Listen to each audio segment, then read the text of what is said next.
Hello everyone, welcome back to Forza Horizon 5 with another Group A rally build. We're going hot hatch time, the 2021 Golf R. This should be interesting. It's all-wheel drive, which might do something, I don't know. We do actually have a body kit for this, which has Varus parts. There are Volkswagen parts, which I think look better. However, if we can do something other than Forza Aero, I'm gonna do that. And besides, I think, does that actually improve handling? It does. Both of them do, actually. Cool. Well, I'm gonna stick with the Varus, because we're just gonna make a full-on Varus Polo. And we're gonna want semi-slick tires, yes. So yeah, this will be 285s all around, is good tire size. So the issue is not going to be traction, the issue is going to be power, which technically makes the issue traction because we're not going to have much power since we have all-wheel drive and very good grip and acceleration and everything. So we are going to be very light, less than 3,000 pounds, which is very good for all-wheel drive. I think we're going to want the Sport that actually lowers our PI. We'll keep that stock for now. It is a modern car, so it should be pretty good on that end. And now let's add the power. Oh, I wanted the anti-lag. Damn it. Alright. Well, in that case, we shall just lighten the thing as much as humanly possible. So put all of these parts on, try and trim that down as much as we can. We're not going to get much power. 370 is looking like that's all it's gonna be. We can put all of these weight-saving parts on though, which is nice. And we can finish it off with the clutch. Support clutch. There we go. That is our build. For once, we don't have Forza Aero ruining the look of the car, which is quite nice.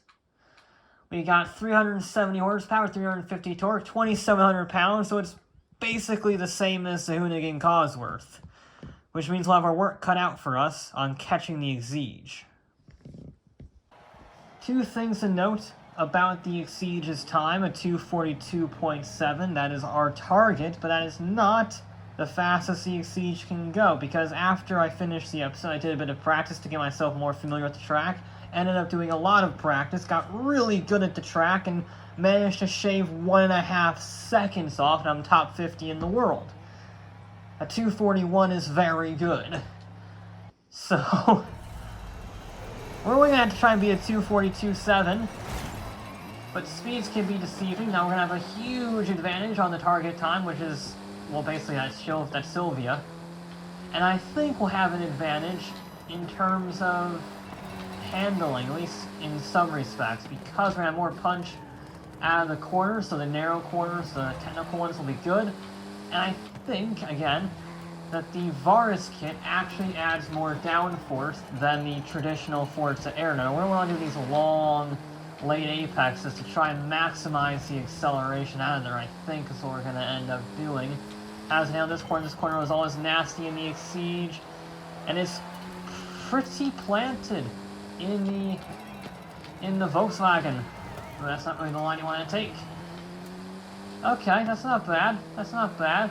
We don't have the same acceleration, or, acceleration once we get out of the corner, so the 60 to 100 mile an hour acceleration is lacking a little bit, and we are getting, as I feared, some all-wheel drive understeer.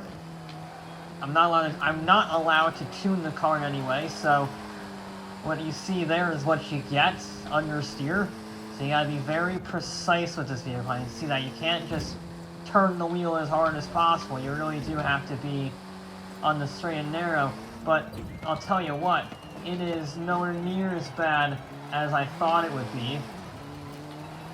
We need to get used to the brakes on this. I'm trying not to lock it up because I don't run ABS, and so that's going to be a bit finicky, but it's doing pretty good, I must say. Oh, I forgot, yep, there's the brake lockups that I was trying to avoid. I can just feel the inner wheel locking a slight bit, and that was that.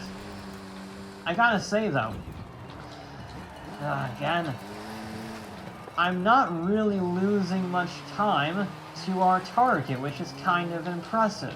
Now, it remains to be seen if this is just because the handling of the car is super great and then the, quote-unquote siege runs away in the final straightaway.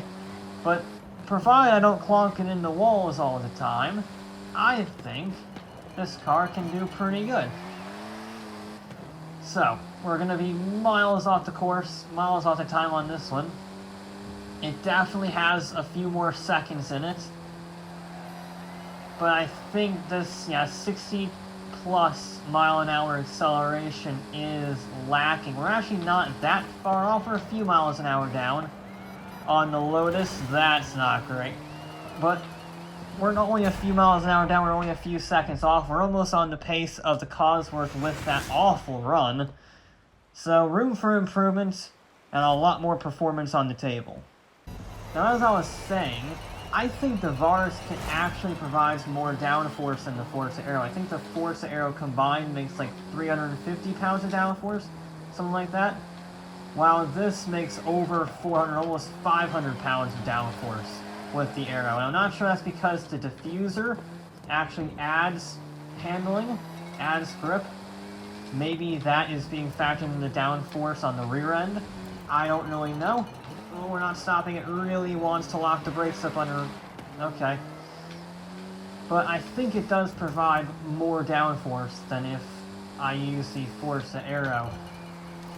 One thing, though, that I really dislike about this car is the brakes. I have managed the understeer. I just need to be more careful accelerating out of corners. But the brakes, I kind of need those. I kind of need to not lock those up every time, and it's not easy in this vehicle, I'll tell you that much. You might think, oh, well, you just need to run it with ABS. That's not really part of the challenge now, is it? That's where it takes away from the challenge. That's why Formula 1 doesn't run driver race, because it'd be too easy then. And you're supposed to challenge yourself and the other drivers and the vehicles. Ooh, a little sketchy there, but we're better. We're better on this run. Should not have hit the post. Cost us a little bit of speed. That's better under brakes. I got the brakes right on that one. The target can carry so much speed because the Lotus, i.e. the Silvia, it's just so light. However, we can carry mega speed through there. I didn't need a shift. Okay. Good to know. Please don't ruin this lap. Genuine panic. Stop. Thank you. Genuine panic has apparently been resolved in a second or two, unless I lost connection with the server. Oy. Yeah, the brakes, I really dislike the brakes. I'm gonna have to lift on that hill because it cannot handle braking upon landing. Because you gotta give it a tenth of a second or two in order to collect itself, and that is not enough time for this system. Okay. I don't think, unless we're fast in a straight line, we're gonna beat the Elise, the Siege. But I think we should beat the Koenigsegg. Come on, baby. We're gaining. We're gaining. We're gaining. We're gaining. Come on, babies. No, I can't turn. I'm close. 43 dead. Okay. I'm close. I'm right there. I can probably do it if I get a perfect run. Oh, 43-1. But, 4/10 off. Just shy. Final attempt. My only goal is to not lock the brakes. I don't know why this car is having so many issues with it, but it is. I do not like the brakes on this car at all. But other than that, I really don't have any complaints. It gets understeer, but you can drive around it. Some people prefer understeery cars, and I can totally understand why this is not bad to drive. It just means on corners like that, you gotta really be patient with the thing. You can't get on the power nice and early. Despite being all-wheel drive, you really gotta be careful so it doesn't find a wall on its own accord. It's bad. Now we're trying to be smoother on this corner. Just coast it. You see, even with coasting, the weight just wants to drag it a little wide. It's light for an all-wheel drive car, but that's for an all-wheel drive car. Compared to the Lotus, there's no contest. Now, interestingly, it does actually carry pretty similar corner speed on some of those sections there. I find it really interesting that it carries the same corner speed on that fast, seemingly never-ending right-hand corner. So that is an intriguing aspect. Took out a pole, it's fine. Took out another one. We're going for the full-on hit list here. Luckily, solid wood telephone poles are not a serious threat in this world. Now, this is our important sector. We haven't really gotten it right yet. Once again, brakes are spot on. A little bit of oversteer almost. I was slightly on the dirt there, so that might have been the culprit. You see it just wanting to lock the brakes up. I keep it in fourth, carry good speed. Again, it just doesn't want to stop, you bastard. A little bit of a sneaky corner cut, not gonna lie. Now, here we go. Ooh. I got on the brakes early there because... There we go.